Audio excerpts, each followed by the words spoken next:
¿Entiendes lo que lees? Acudiendo Felipe, le oyó que leía al profeta Isaías, y dijo, ¿pero entiendes lo que lees? Él dijo, ¿y cómo podré, si alguno no me enseñare? Y rogó a Felipe que subiese y se sentara con él. El pasaje de la Escritura que leía era este: como oveja a la muerte fue llevado, y como cordero mudo delante del que lo trasquila, así no abrió su boca. En su humillación no se le hizo justicia, mas su generación, ¿quién la contará? Porque fue quitada de la tierra su vida. Hechos 8, 30 al 33. ¿Cómo es que llegó a ser un prosélito este negro tesorero de la reina de Etiopía? No lo sabemos. El libro que tanto le gustaba leer pudo haber sido el instrumento que le condujo a adorar al Dios de Abraham, pues ciertamente ha cumplido ese cometido miles de veces. En todo caso, seguía la luz que tenía, y aunque no había llegado todavía a la plena gloria del cristianismo, era más que probable que lo haría, porque evidentemente estaba preparado para seguir a la verdad doquiera que su antorcha encendida guiara el camino. Oh, que hubiese más objetividad entre los hombres en estos últimos días, y menos del prejuicio que pone escamas en los ojos de la mente. Sé fiel a la verdad que recibas. Si Dios te da solamente la luz de una lámpara común, haz un buen uso de ella, y Él despabilará tu vela hasta que brille como la luz de las 7 lámparas de oro de su lugar santo. Quienes están dispuestos a ver a Dios a la luz de la luna de la naturaleza, pronto serán iluminados por el sol de la revelación.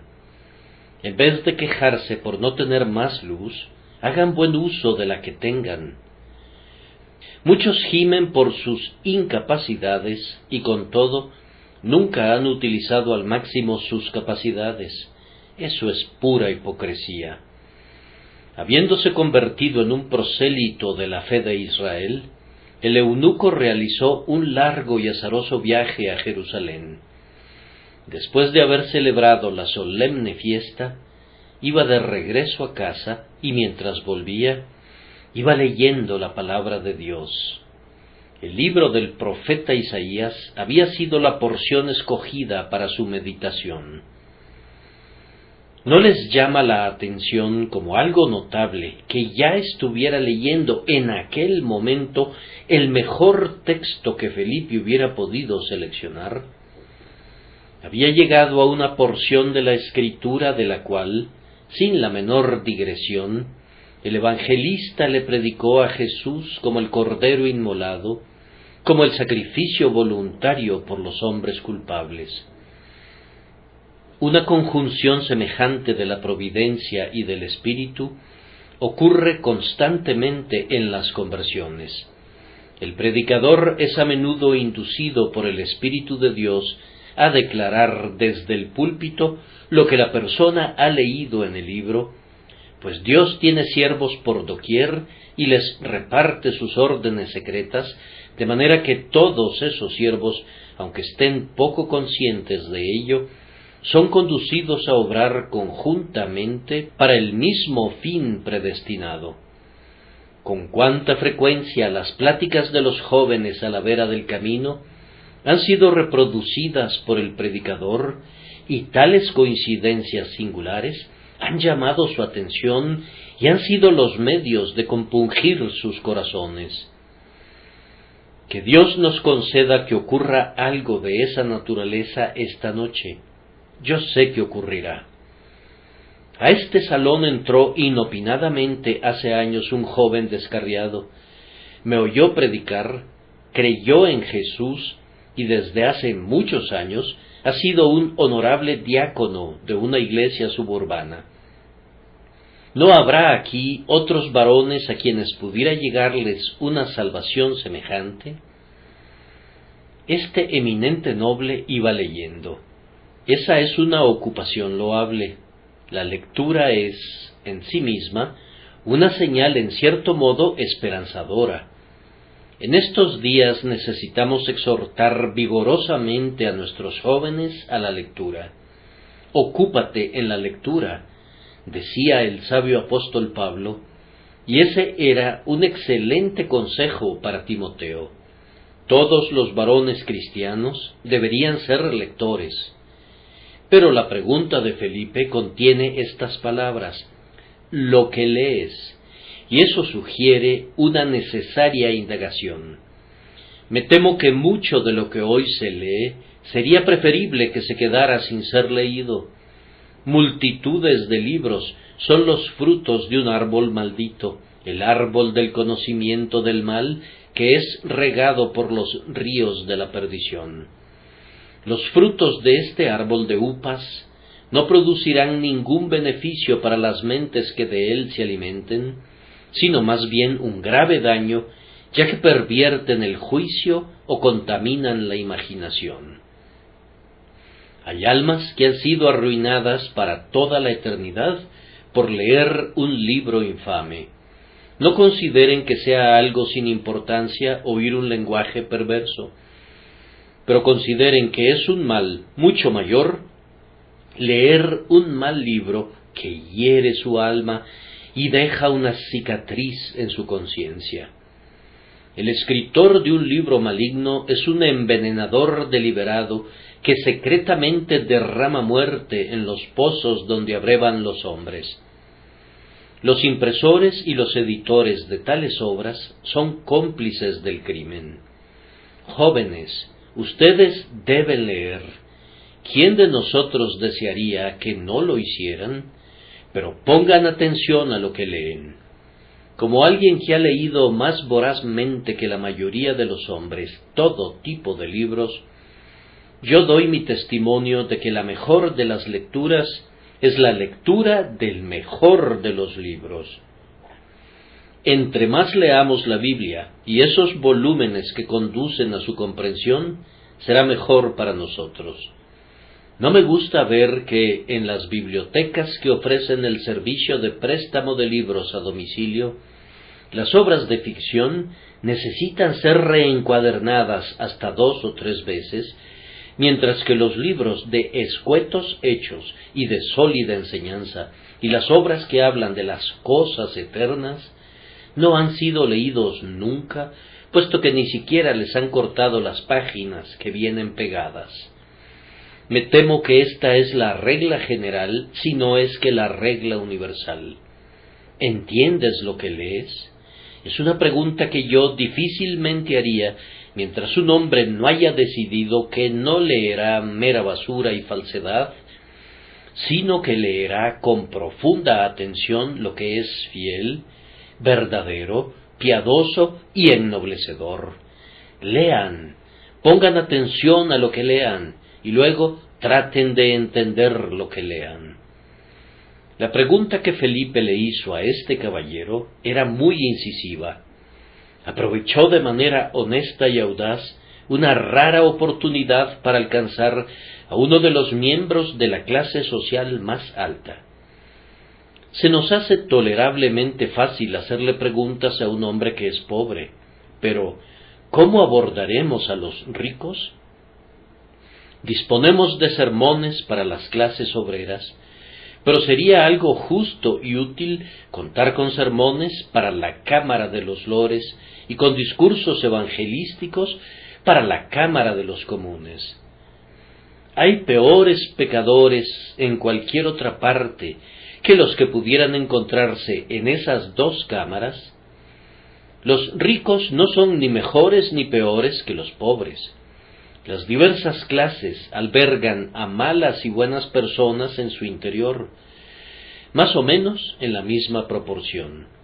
Estoy persuadido de que hay nobles lores y honorables caballeros que serían mucho mejores si recibieran un poco de enseñanza sobre las cosas del reino de Dios.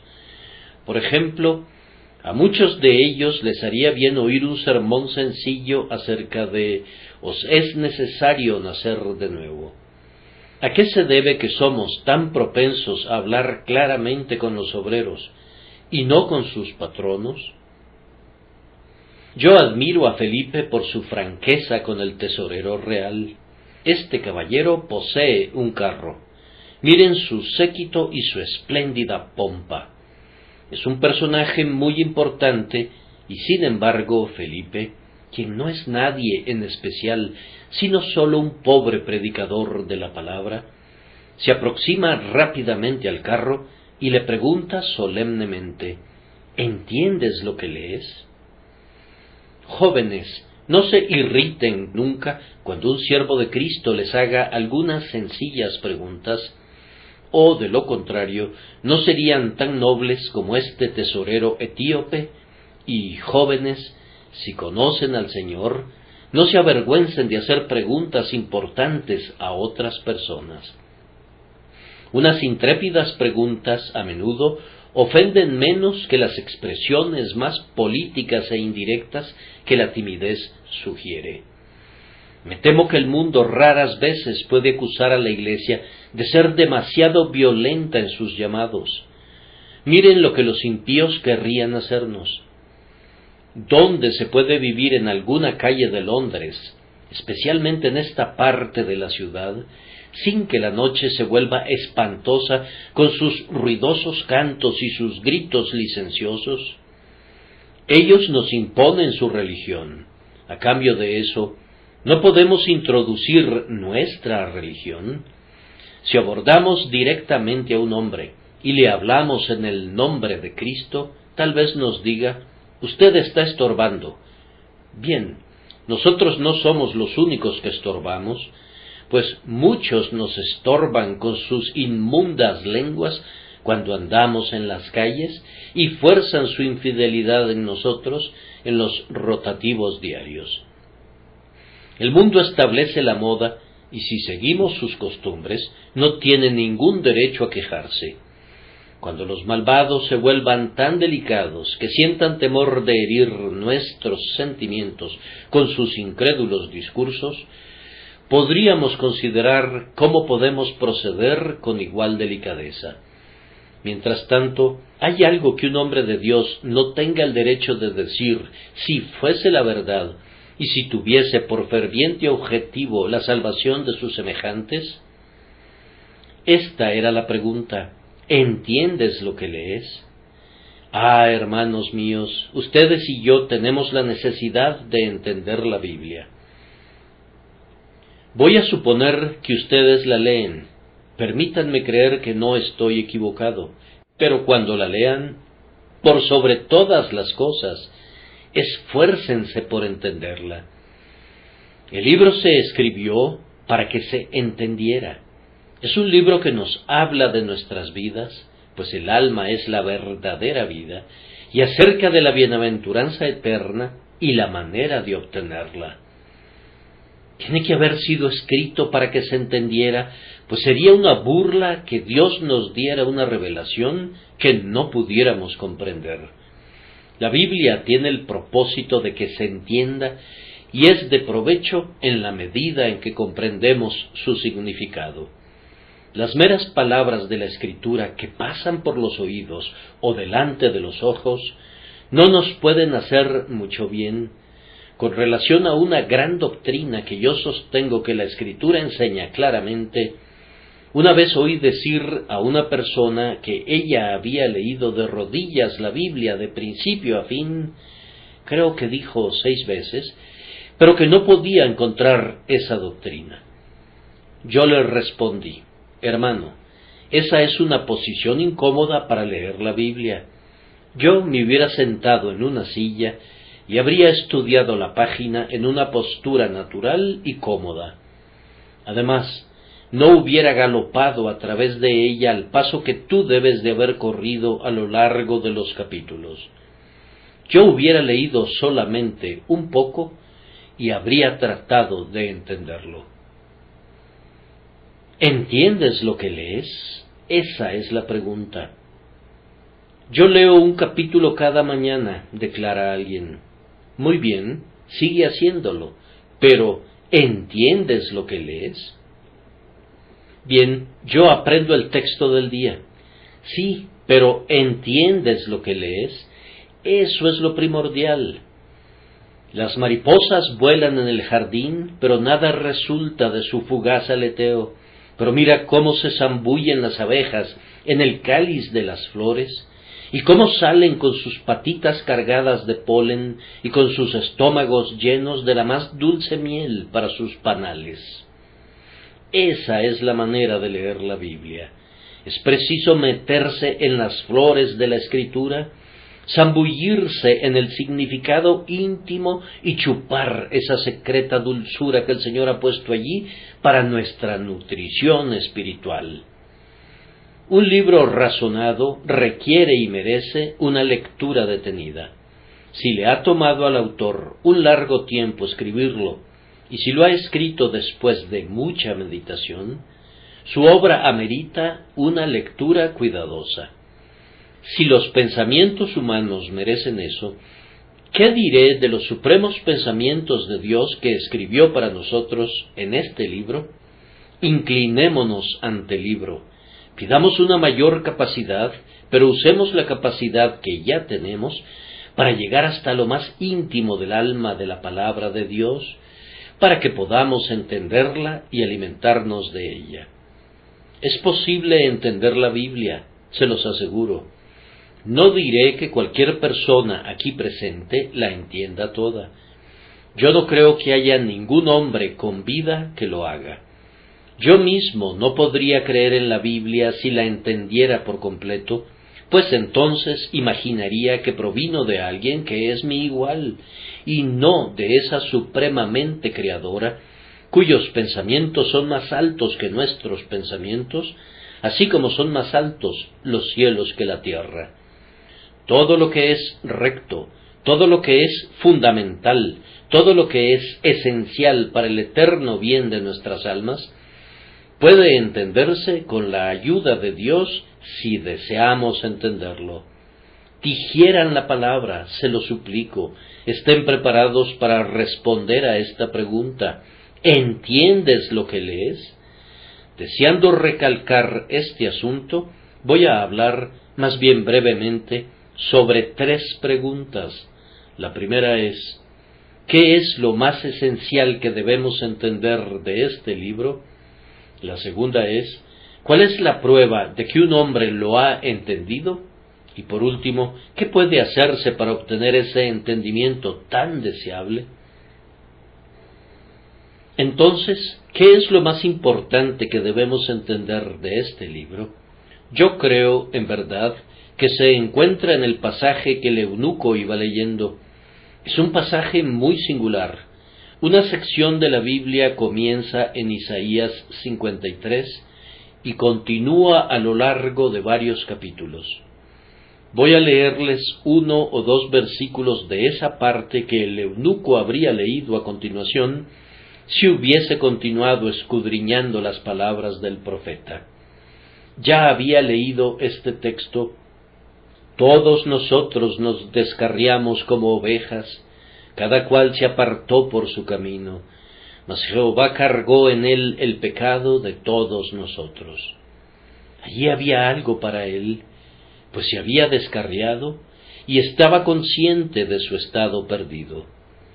Vayan al capítulo 54, al versículo 3, y lean esto: porque te extenderás a la mano derecha y a la mano izquierda, y tu descendencia heredará naciones, y habitará las ciudades asoladas. Pudiera haber pensado, yo soy uno de los gentiles, y por tanto pertenezco a las naciones que la simiente heredará. Al llegar al capítulo 55, ¿cómo brillarían sus ojos al comenzar a leer: a todos los sedientos, venid a las aguas? Y esto: buscad a Jehová mientras pueda ser hallado, llamadle en tanto que está cercano. Aquí también oiría la voz de Dios invitando a los hombres a venir a su ungido, e identificaría esta promesa: he aquí, llamarás a gente que no conociste, y gentes que no te conocieron correrán a ti por causa de Jehová tu Dios. se regocijaría al ver que los etíopes estaban incluidos entre aquellos que no conocían al Cristo, pero que, a pesar de todo, correrían a él. Les ruego que vayan al capítulo 56 y al versículo 3. Supongo que el eunuco ya había leído antes esa porción. Debe de haber sido un pasaje favorito para él, pues dice así: ni diga el eunuco, he aquí yo soy árbol seco, porque así dijo Jehová: a los eunucos que guarden mis días de reposo y escojan lo que yo quiero y abracen mi pacto, yo les daré lugar en mi casa y dentro de mis muros, y nombre mejor que el de hijos e hijas. ¿Acaso no era eso notoriamente personal y no estaba lleno de consolación? No me sorprende que le agradara que lo encontraran leyendo un texto adyacente a una selecta promesa en la que veía la tierna compasión del Señor por seres que usualmente son despreciados. El pasaje del cual fue tomado el texto de Felipe contiene lo más esencial que todo joven debe conocer. Debe conocer y entender el versículo 6 del capítulo 53 de Isaías. Comienza con la palabra todos y termina con la palabra todos. Por tanto, guárdenlo en su memoria. Todos nosotros nos descarriamos como ovejas, cada cual se apartó por su camino, mas Jehová cargó en él el pecado de todos nosotros. Lo que se necesita es que entendamos primero que todos nosotros nos descarriamos. Aquel que no sabe que se ha descarriado no le dará importancia al pastor que viene para llevarlo de regreso. Un sentimiento que humilla y compunge el corazón por nuestros personales descarríos con respecto al Señor es una fuerza primordial mediante la cual el Padre Celestial nos conduce al Señor Jesús y a su salvación. Yo quiero que todo joven conozca y entienda la verdad, que la salvación es el don de la divina misericordia para quienes son culpables, y no es nunca una recompensa al mérito humano. Cristo no vino para salvarte porque eres bueno, pues no eres bueno. Tampoco porque tengas mérito, pues no tienes ningún mérito. No habría venido a salvarte si hubieses poseído mérito. ¿Por qué habría de hacerlo? No habría habido ninguna necesidad. Oigo la berlina del doctor que traquetea por la calle a gran velocidad y me pregunto a dónde se dirige. No se me ocurriría nunca que se apresuraba para visitar a un hombre saludable y robusto.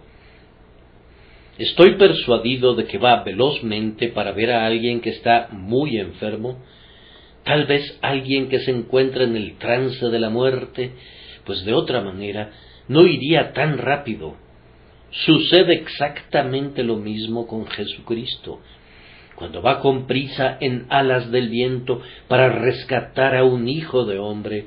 Estoy seguro de que el alma a la cual visita está enferma con la dolencia del pecado y que el médico se da prisa porque la enfermedad va progresando hasta convertirse en corrupción y muerte. Él no vino para llamar a justos, sino a pecadores al arrepentimiento. El que quiera disponer debidamente de sus limosnas debe darlas a los pobres. Nadie sino el paciente herido conoce los consuelos de una curación. Jesús no desperdiciaría su gracia en quienes ya son buenos. A los hambrientos colmó de bienes y a los ricos envió vacíos. O que ustedes también entendieran la segunda mitad del versículo de Isaías: Jehová cargó en él el pecado de todos nosotros. Hay más filosofía contenida en esa declaración que en todas las enseñanzas de Aristóteles. En esa sola frase hay una verdad más digna de conocerse que en todos los libros de la biblioteca de Alejandría. El Señor Jehová levantó el pecado del hombre y lo puso deliberadamente sobre su amado Hijo. Su Hijo, llevando voluntariamente esa carga como nuestro sustituto, subió al madero y allí soportó todo lo que se debía por todo ese peso de pecado, aun el castigo de la oscuridad, la deserción y la muerte. Al llevar el castigo, quitó el pecado y lo arrojó dentro de su propio sepulcro, donde quedó enterrado para siempre. Ahora todo hombre que cree en Jesús sabe que su pecado fue colocado sobre Cristo y que fue cargado por Cristo y quitado por Cristo. Una cosa no puede estar en dos lugares al mismo tiempo. Si mi pecado fue cargado sobre Cristo, ya no es colocado sobre mí. Dios no puede exigir dos castigos por la misma ofensa. Si Él aceptó a Cristo Jesús como mi sustituto, entonces no puede castigarme. La justicia de Dios no puede exigir dos veces el castigo, primero de la mano de mi fianza sangrante y adicionalmente de la mía. Tal exacción sería una extraña confusión y una destrucción tanto del amor como de la justicia. Tal injusticia no puede darse jamás. Así es como te has de deshacer de tu pecado. Tú no puedes cargar con él, pero Cristo lo cargó. Tú debes aceptar a Cristo como el portador de tu pecado, y entonces puedes saber que tus pecados han desaparecido, que las profundidades los han cubierto, que no queda ni uno solo de ellos. Algunas veces pienso que con solo que los hombres entendieran esto, aceptarían con toda seguridad al Señor Jesús. Me enteré de un ministro en Edimburgo que fue a visitar a una de sus pobres ovejas. Él supo que ella sufría de extrema pobreza y, por tanto, fue para llevarle ayuda. Cuando llegó a la casa de ella, no consiguió que alguien respondiera a los golpes que daba a la puerta, a pesar de que tocaba fuerte y prolongadamente. Viéndola algún tiempo después, le dijo: «Janet, estuve llamando a tu puerta porque llevaba una ayuda para ti, pero tú no me oíste». «¿A qué horas vino, señor?», preguntó ella. «Fue alrededor de las 12». «Oh», dijo ella, «yo le oí, señor, pero pensé que se trataba del individuo que venía a cobrarme la renta». Así es.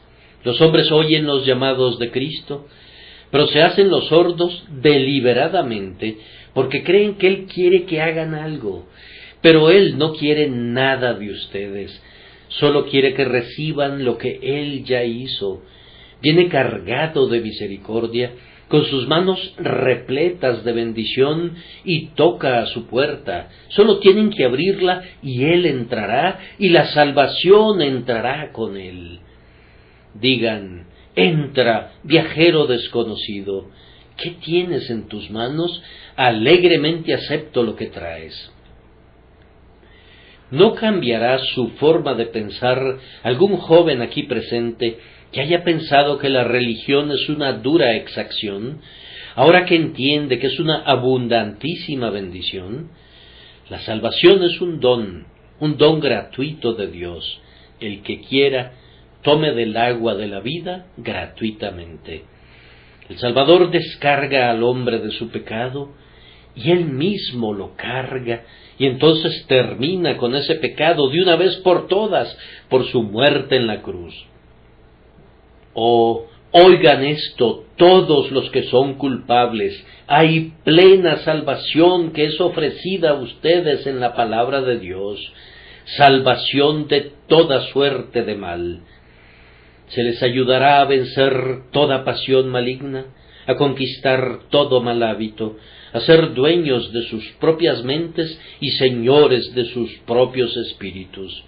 Si lo aceptan, el Señor Jesucristo entrará en su corazón y echará fuera a su enemigo y el de ustedes, y reinará en ustedes de ahora en adelante y para siempre, hasta que los haya hecho perfectos y aptos para morar con Él en la gloria. Oh, que entendieran este punto vital. Todos nosotros nos descarriamos como ovejas, cada cual se apartó por su camino, mas Jehová cargó en él el pecado de todos nosotros. ¿Cuál es la comprobación de que un hombre entiende la Biblia y de que entiende este pasaje en particular? Yo respondo que la comprobación de que un hombre entiende esta parte importante de la Escritura es que Jesucristo es todo para él. Pues Felipe, que lo entendía, cuando lo explicó al eunuco, le predicó a Jesús y nada más. Yo procuro predicar a mi Señor Jesucristo con todo mi poder, y me encanta encontrarme con personas que se deleitan en este tema. Ciertos críticos nos piden que prediquemos algo nuevo. También haré eso, pero he de predicar a Jesús, y Él es siempre nuevo. No hay nada rancio en Él, tiene por siempre el rocío de su juventud.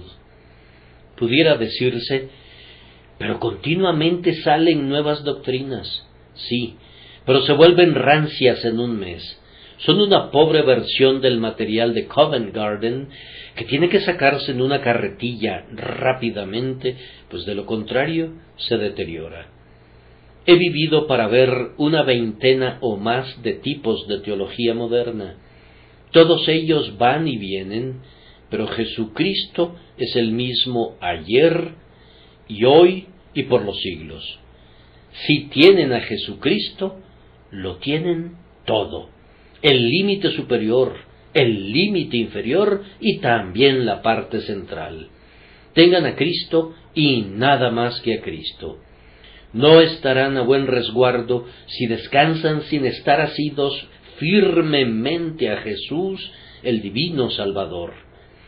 Bien, pregunta alguien, ¿qué opinas de los socinianos y de los unitarianos? Llego a la misma conclusión acerca de ellos a la que llegó un viejo ministro bautista que estaba grandemente afligido al ver que se estaba construyendo una capilla sociniana justo enfrente de la suya. Uno de sus diáconos comentó, «Esto es algo terrible. Han abierto un local de la competencia al otro lado del camino».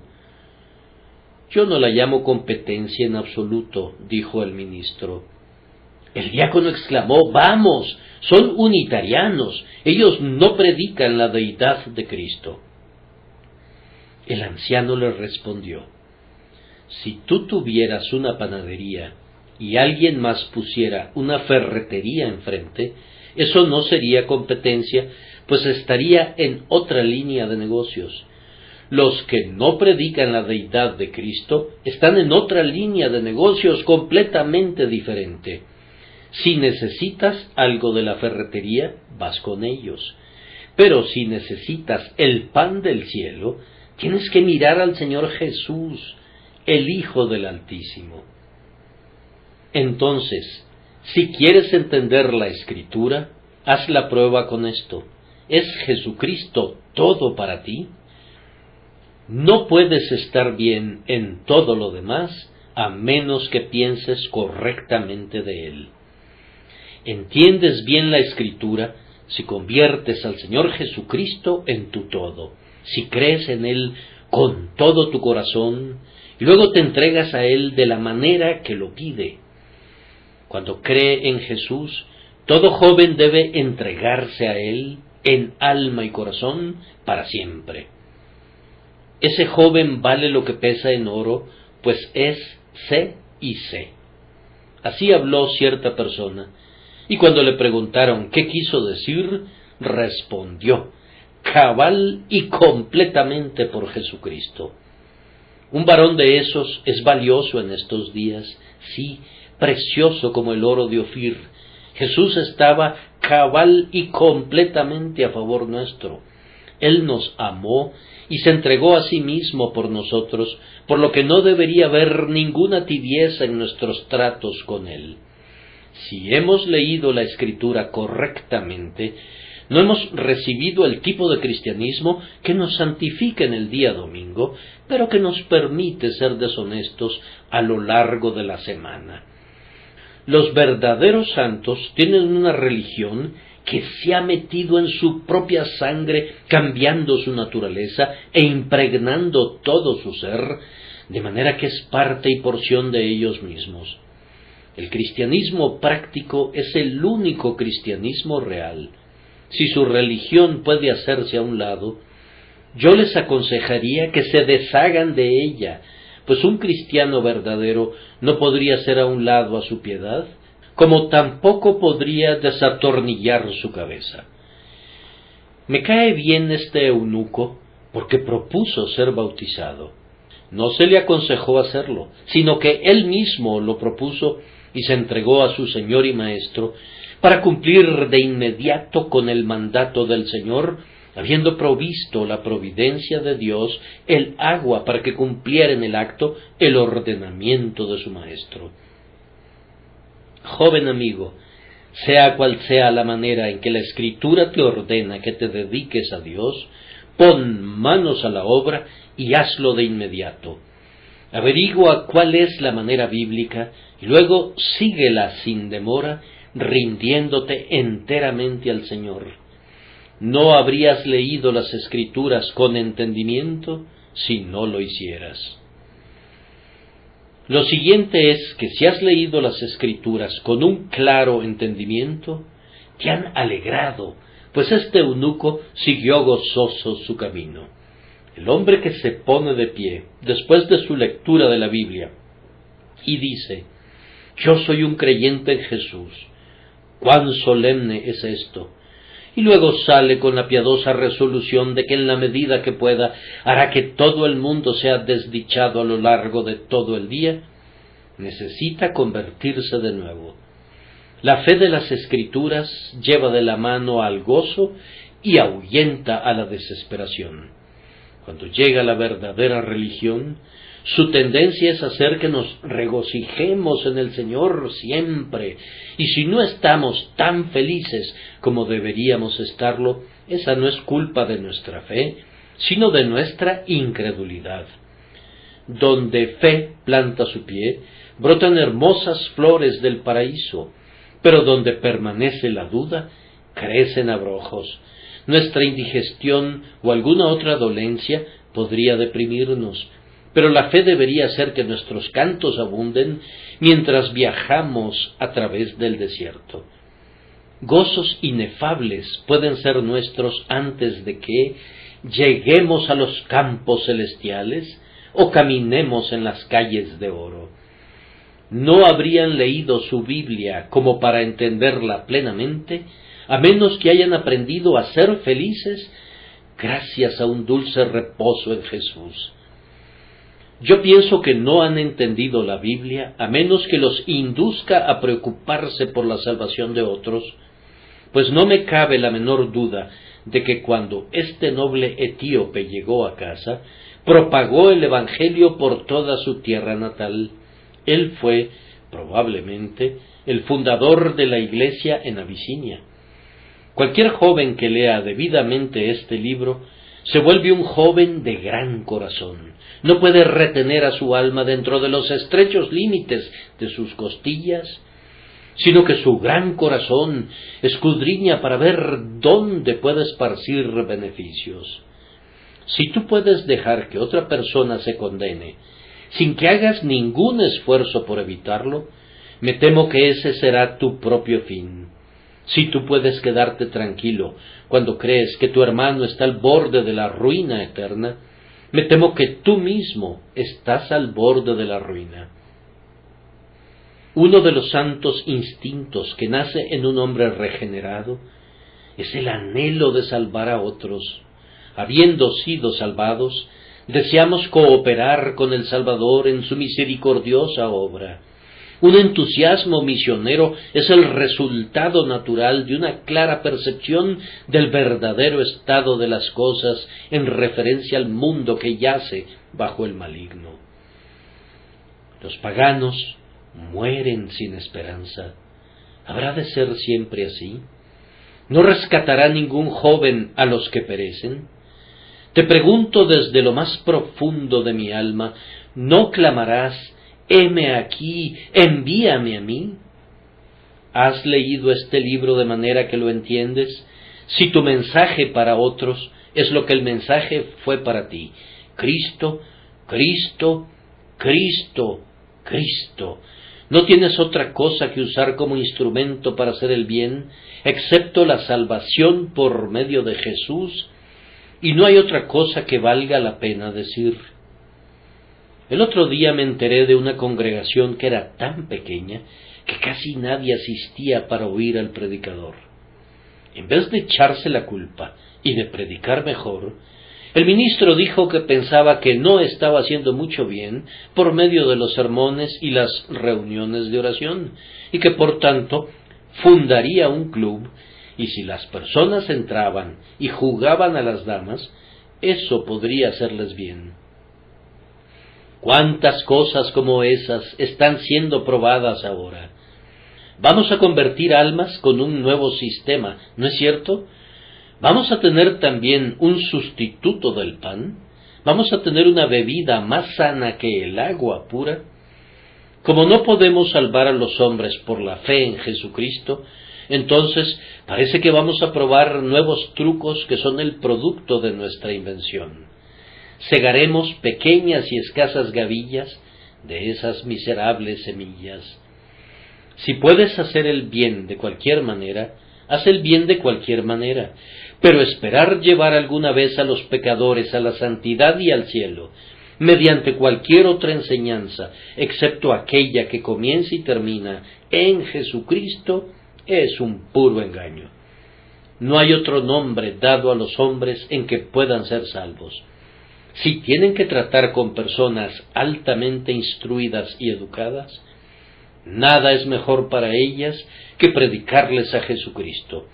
Y si las personas son ignorantes y degradadas, nada es mejor para ellas que la predicación de Jesús.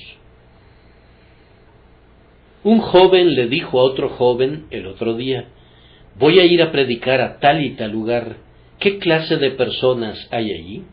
¿Qué tipo de doctrina será apropiada para ellas? Habiendo oído la pregunta, yo le di este consejo: predica a Jesucristo, y estoy seguro de que eso será apropiado para ellas. Si son personas instruidas, será adecuado para ellas, y si son ignorantes, será apropiado para ellas, si Dios lo bendice. Cuando el eminente comentarista de la Biblia, Bengel, estaba a punto de morir, mandó llamar a un joven estudiante de teología, a quien le dijo: estoy deprimido, dime algo bueno para animarme. Mi querido señor, dijo el estudiante, yo soy una persona muy insignificante. ¿Qué puedo decirle a un hombre eminente como usted? Pero si tú eres un estudiante de teología, dijo Bengel, deberías tener una buena palabra que compartir con un hombre moribundo. Te ruego que la digas sin miedo. Bien, señor, dijo él, ¿qué puedo decirle sino que la sangre de Jesucristo limpia de todo pecado? Bengel le dijo: dame tu mano, joven amigo, esa es precisamente la palabra que necesitaba. Un sencillo texto evangélico es la palabra que necesita todo hombre que tenga miedo de la ira divina, y ese hombre pudiera estar sentado junto a ti en este momento, o pudiera encontrarse en la misma oficina contigo y necesita que le hables acerca de Cristo. Haz eso y bendice su alma. Que todos ustedes entiendan las Escrituras de esta manera y que Dios los convierta en una gran bendición para quienes los rodean. Ahora, en unas cuantas palabras, quiero responder a la pregunta: ¿qué puede hacerse para obtener una tan deseable comprensión de las Escrituras? Yo leo la Biblia, dice uno, y me confunde grandemente. Déjame aconsejarte que cuando leas un pasaje de las Escrituras que no entiendas, lo releas hasta que lo entiendas. Debería leer a menudo, Bien, eso no te haría daño. Pero supón que no la entienda nunca. Continúa leyéndola de todas maneras. ¿Pueden hacernos algún bien los pasajes de la Escritura que no entendemos cuando los leemos? Sí, se filtran gradualmente en nuestras almas y al considerarlos por largo tiempo, proyectan alguna luz. He allí un muchacho cuyo padre es un artesano que usa una gran cantidad de términos técnicos cuando habla de su trabajo. El muchacho es un aprendiz del oficio y quiere saber todo acerca de ese oficio y por tanto escucha a su padre y cuando acaba el día se dice: oí que mi padre decía muchas cosas, pero no entiendo mucho. ¿Pero sí entendiste un poco? Oh, sí. Es fiel a esa pequeña cantidad y día a día añade a su reserva de información y aprende más con la ayuda de la parte que ya conoce. Oye que su padre habla de nuevo al día siguiente, pero todavía no entiende mucho. Pero, puesto que oye los términos con frecuencia y medita en ellos, al fin irrumpe la luz y puede hablar como su padre, usando las mismas palabras y comprendiéndolas. Me he dado cuenta de que así es. Cuando no entiendo un capítulo, digo: esto es probablemente comprensible, por tanto, voy a oír hablar a mi grandioso Padre, aunque no entienda al principio lo que tenga que decirme, y voy a seguir oyéndole hasta que por fin capte su significado. Me temo que no entendemos algunos pasajes porque no los hemos leído con la suficiente frecuencia, ni hemos meditado en ellos con plena concentración mental. Una o dos veces pasan ante la mente y no producen ninguna impresión. Observémoslos una vez más y entonces su efecto será profundo y permanente. Hagan como hace el fotógrafo cuando permite que un objeto se pose largamente delante de la cámara hasta que obtiene un retrato bien definido. Que su mente se quede en un pasaje hasta que al fin se haya fotografiado en su alma por la luz de Dios. El siguiente consejo que quisiera darles es que lean siempre con un deseo de entender. Siempre tengan un cascanueces con ustedes para romper las nueces, para que puedan alimentarse de sus semillas. Algunos podrían decir al leer la Biblia: ese pudiera ser un pasaje muy bendito, pero no sé lo que significa en absoluto. No te contentes con dejar el texto en esa condición. Llora mucho porque ningún hombre puede abrir el libro y desatar sus 7 sellos. Oren para entender las palabras y estúdienlas una y otra vez hasta que al fin lleguen a la esencia del texto. Leyendo con esa mira, se asombrarán de cuán pronto obtendrán la comprensión que buscan. A continuación, asegúrate de orar pidiendo la iluminación del Espíritu Santo. Si quieres entender un libro, pero encuentras dificultades en él, haz lo que yo he hecho en varias ocasiones con mis contemporáneos. Les escribo y les pregunto qué quieren decir con sus palabras. De esa manera he obtenido información muy valiosa. ¿Podemos hacer eso con la Biblia? Seguramente podremos hacerlo si sabemos cómo orar. Nada le agrada más al autor de la Biblia que vayamos directamente a él para preguntarle qué es lo que quiere decir. Él se pone a la disposición de todo ávido estudiante para abrir por medios por él conocidos esas escrituras que él mismo ha dictado. Consulté a un docto comentarista, dice alguien. Muy bien, pero recurrir a un comentarista acerca de un libro es un procedimiento que no es ni la mitad de seguro como acudir al propio autor del libro. Busquen la instrucción del bendito Espíritu mediante una humilde oración. Recuerden que pueden recurrir también al Creador de su mente y Él puede abrirla para que reciban la verdad. La mente de ustedes no funciona. Y eso no es una sorpresa considerando el grave daño ocasionado por la caída y por la atmósfera de pecado que la rodea en este presente mundo malo. Yo sé que es muy probable que mi mente se encuentre en un estado desordenado. He estado trabajando continuamente durante 50 años y pienso que a estas alturas debe de ser como un viejo reloj que se ha cubierto de herrumbre o de polvo. Me doy cuenta de que mi cerebro necesita un poco de limpieza y creo que ese es también el caso de ustedes, jóvenes. Ustedes están muy ocupados o son muy descuidados y el polvo del descuido o de la negligencia se esparce en su cerebro. ¿Quién puede rectificar el cerebro? El Creador que hizo el cerebro. El Espíritu Santo tiene un poder maravilloso para limpiar el intelecto. Ustedes pueden estudiar durante un mes y no lograr ningún avance, pero si oran a Dios con respecto a una verdad espiritual, será clara para ustedes en un minuto. Hay multitudes de casos en que los hombres le han dado vueltas en sus mentes una y otra vez a problemas oscuros, pero no los han resuelto nunca por sus propios esfuerzos mentales. Pero un rayo de la luz divina ha hecho que todo sea brillante como el mediodía. Confía entonces en el autor del libro, y luego confía en tu propio autor, y di: Señor, así como tú abres las Escrituras, así abre mi entendimiento para que pueda percibir su significado. Yo le pediría encarecidamente a toda persona que desee entender la Biblia, que considere en este momento el punto vital de su condición natural y el camino de salvación para esa condición.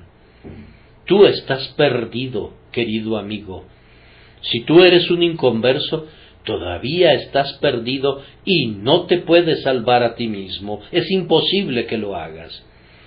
Tal vez habrás oído la historia de aquel filósofo que estaba en una ocasión en el techo de una casa, cuando de pronto se puso detrás de él un hombre fuerte, con un látigo gigantesco, y le ordenó que saltara al suelo. El resultado habría sido una muerte segura. Aquel hombre estaba loco. El filósofo percibió ese terrible hecho en un instante, así que le dijo muy sabiamente: mira, cualquier tonto puede saltar al suelo, pero lo grande sería saltar hacia arriba. Bajemos y saltemos hacia arriba. Bajaron, pero nunca saltaron hacia arriba, pues el caballero aprovechó para escaparse. ¿No habrá algunos aquí que estén saltando hacia abajo? ¿Algunos jóvenes que estén dando un brinco desesperado a un pecado u otro? Cualquier tonto puede saltar hacia abajo, pero si alguno de ustedes ya está abajo, lo desafío a que salte hacia arriba de nuevo. No, tú necesitas un mayor poder del que posees para poder ascender a las alturas de la santidad. Si has tratado de saltar hacia arriba, yo sé, joven amigo, que has vuelto a caer en la desesperación. El descenso al infierno es fácil, ya que la gravitación de nuestra naturaleza va en ese sentido. Pero desandar lo andado, ese es el problema, esa es la dificultad. Apliquen a eso sus mentes y digan: si hay una salvación disponible, puesto que yo no puedo realizar mi propio rescate sin la gracia divina, voy a confiar en Jesús. Oh, que buscaran su gracia de inmediato. Acabo de intentar predicar el Evangelio. Permítanme exponerlo de nuevo sencillamente. Un hombre de color lo expresó así: si Cristo morir, yo no morir. Y ese es el Evangelio. Cristo muere para que tú no mueras. Basta que confíes en Él y serás salvo. Ya que estés en eso, mi joven amigo, yo te suplico que confíes en Cristo cabal y completamente. Una parábola casera ilustrará lo que quiero decir.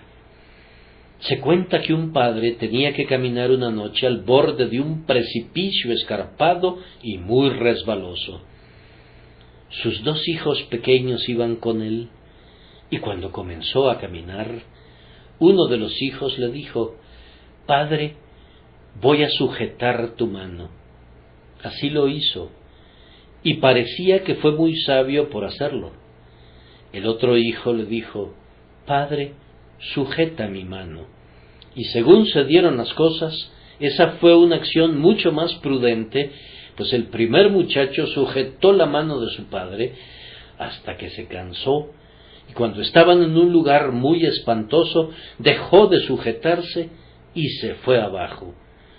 Pero el otro, si bien avanzaba con dificultad, lo hacía muy alegremente, pues no dependía de cómo se sujetaba de la mano de su padre, sino que todo dependía de que el padre le sujetara la mano. Anda, joven amigo, y comienza de la manera que tienes la intención de continuar. Ponte directamente en la mano del Señor Jesús para que Él te guarde. Cuando yo era un adolescente, oí decir a un predicador que Cristo daba a sus ovejas vida eterna y que nunca perecerían, pues Él las guardaría hasta el fin. Eso me encantó. Yo anhelaba encontrar esa segura salvación.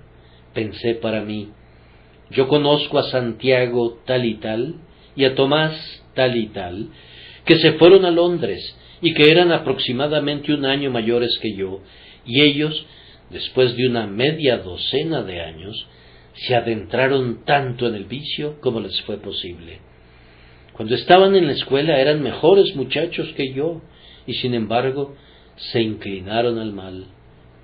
Yo pudiera ir y hacer lo mismo que ellos hicieron, a menos que alcance esta salvación eterna.